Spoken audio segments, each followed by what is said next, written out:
Under our proposed changes, every driver from a non-reciprocal jurisdiction will be required to pass the both G2 and G road tests before earning a full Ontario license. And for those seeking a commercial driver's license, we're introducing a mandatory 1-year waiting period after obtaining a G license before taking the Class A test.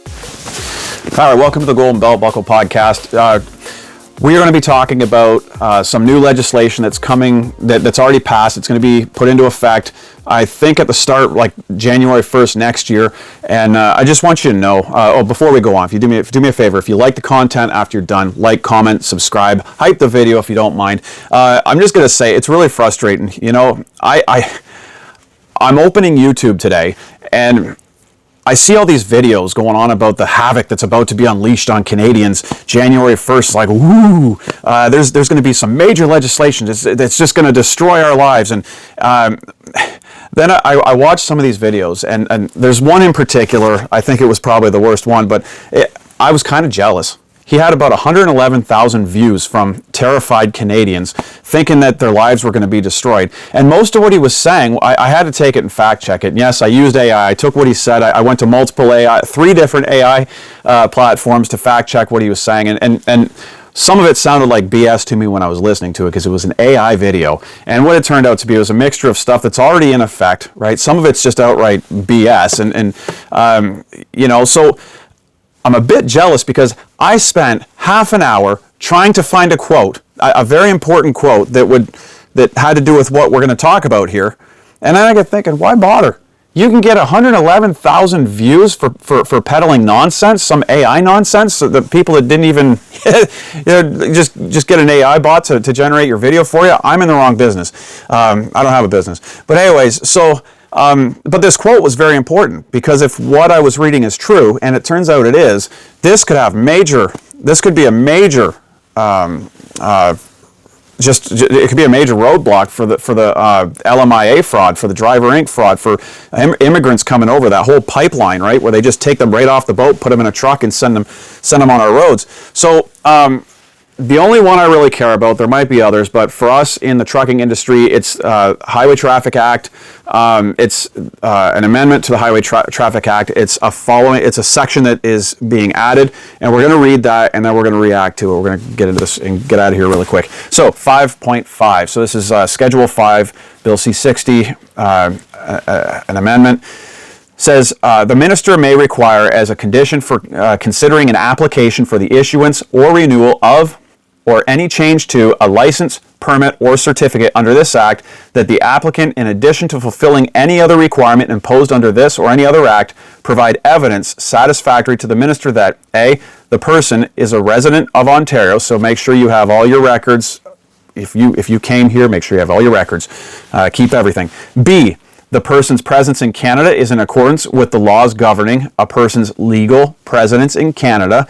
And C, where the application is in relation to a prescribed class of driver's license or a prescribed class of motor vehicle, the person is legally able to work in Canada as a holder of that class of driver's license and as a driver of that class of motor vehicle. Now, regulations, this is the key part. Actually, C was the key part, and regulations is also the key part.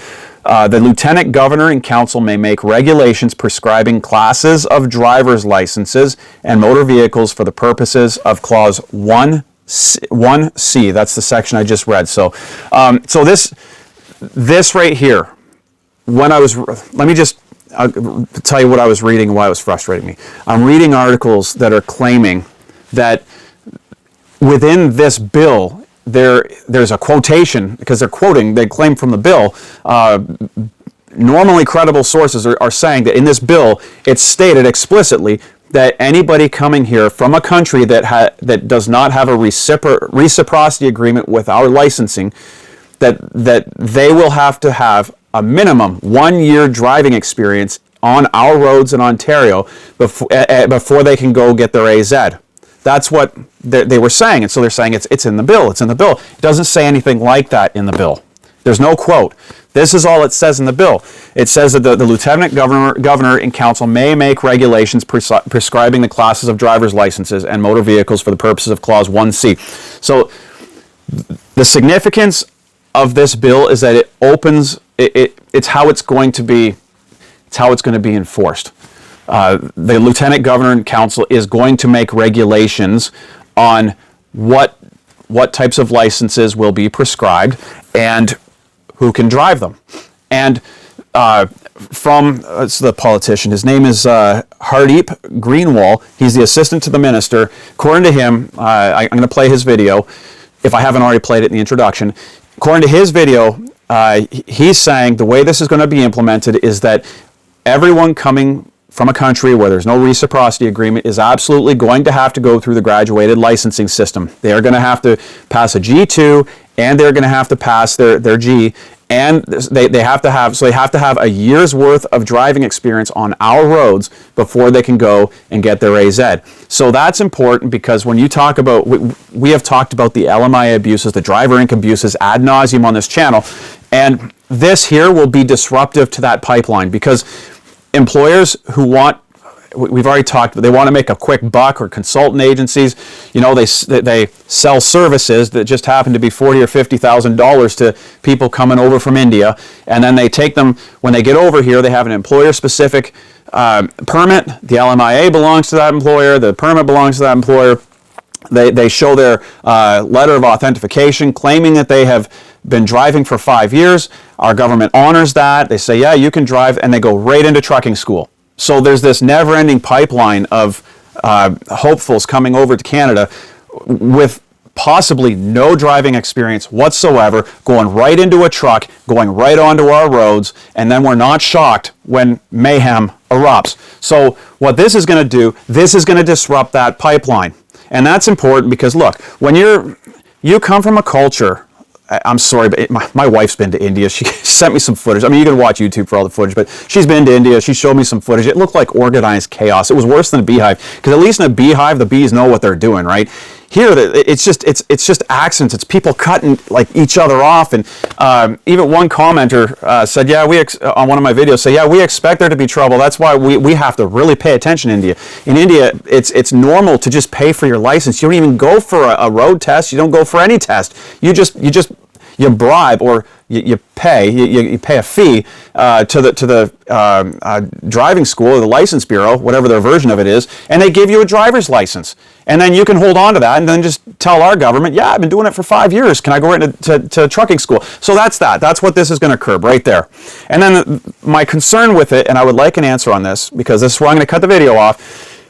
We're cracking down on this in Ontario, but Ontario typically recognizes the licenses of everyone else coming from other provinces. We have reciprocity agreements with other provinces. You get your license in Alberta, they'll honor it. You're not going to get pulled over in Ontario, and they're not going to take your truck away from you or whatever.